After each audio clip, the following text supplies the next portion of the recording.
केंद्र सरकार ने जाति जनगणना कराने का ऐलान किया है। इसमें भारत में रहने वाले हर शख्स से उसकी जाति पूछी जाएगी। लेकिन अगर कोई अपनी जाति न बताना चाहे तो क्या होगा? इस सवाल का जवाब जानने से पहले जान लीजिए कि जनगणना होती कैसे है और जनगणना कानून में प्रावधान क्या क्या है।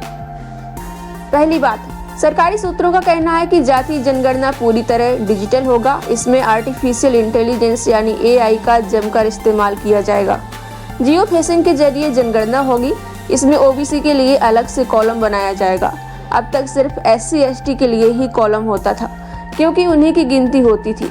अब OBC की उपजाति यानी सब कैटेगरी के कॉलम पर भी विचार चल रहा है। इसमें लगभग 30 सवाल होंगे जो जनगणना के दौरान पूछे जाएंगे। इसी के जरिए सामाजिक और आर्थिक स्थिति भी तय की जाएगी। अब आते हैं मूल सवाल पर। तो जनगणना के लिए बाकायदा कानूनी प्रावधान किए गए हैं। जनगणना अधिनियम 1948 के तहत जनगणना कराई जाती है। अब आइए जानते हैं वो कौन से सवाल हैं जिनका जवाब देना अनिवार्य होगा। पहला, जैसे आपकी उम्र क्या है। दूसरा, महिला हैं या पुरुष। तीसरा, शादी हुई है या नहीं।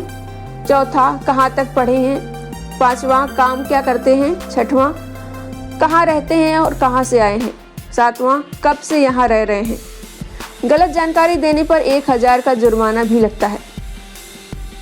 इन सवालों का जवाब देना जरूरी नहीं है, जैसे कि आपका धर्म क्या है, यानी अपना धर्म बताना जरूरी नहीं है। आपका झुकाव किस पार्टी की ओर से है। आपकी सेहत, विकलांगता से जुड़े निजी सवाल, निजी पहचान पत्र जैसे आधार, पैन आदि, इन सब के जवाब देना जरूरी नहीं है। बता दें, अब तक जनगणना कानून में जाति बताना जरूरी नहीं था, सिर्फ SC ST से पूछा जाता था। लेकिन अब जाति जनगणना होगी तो हर किसी से उसकी जाति पूछी जाएगी। अभी इसके लिए कोई कानून नहीं बना है। जाति बताना अनिवार्य होगा या फिर स्वैच्छिक, इसके लिए सरकार अब इसका नोटिफिकेशन जारी करेगी और कानून बनाएगी, तब इस पर कोई स्पष्टीकरण आएगा। लंबे समय से देश में जाति जनगणना की मांग हो रही थी। अब सरकार के फैसला ले लेने के बाद देश में जल्द जनगणना कराए जाने की संभावना है। देश में इससे पहले 2011 में जनगणना हुई थी।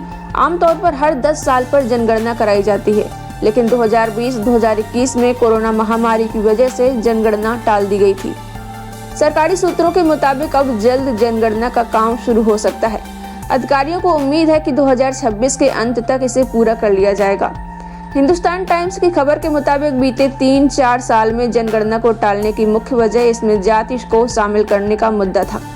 सरकार फैसला नहीं ले पा रही थी कि जनगणना में जाति को शामिल करना चाहिए या नहीं। रिपोर्ट के मुताबिक जाति जनगणना को शामिल कराने का फैसला लिया गया है। ऐसे में अब घरों की सूची बनाने और जनगणना के दौरान हर परिवार से जानकारी लेने के लिए सवालों की संख्या 31 से बढ़ाकर 32 हो सकती है।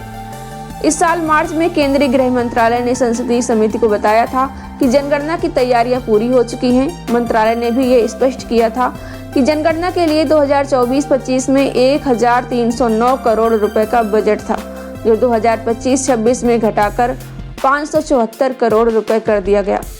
मंत्रालय ने कहा था कि जनगणना की कई तैयारियां पूरी हो चुकी हैं और तकनीकी उन्नयन का काम चल रहा है। जब जनगणना शुरू होगी तब जरूरत के हिसाब से और धन मांगा जाएगा।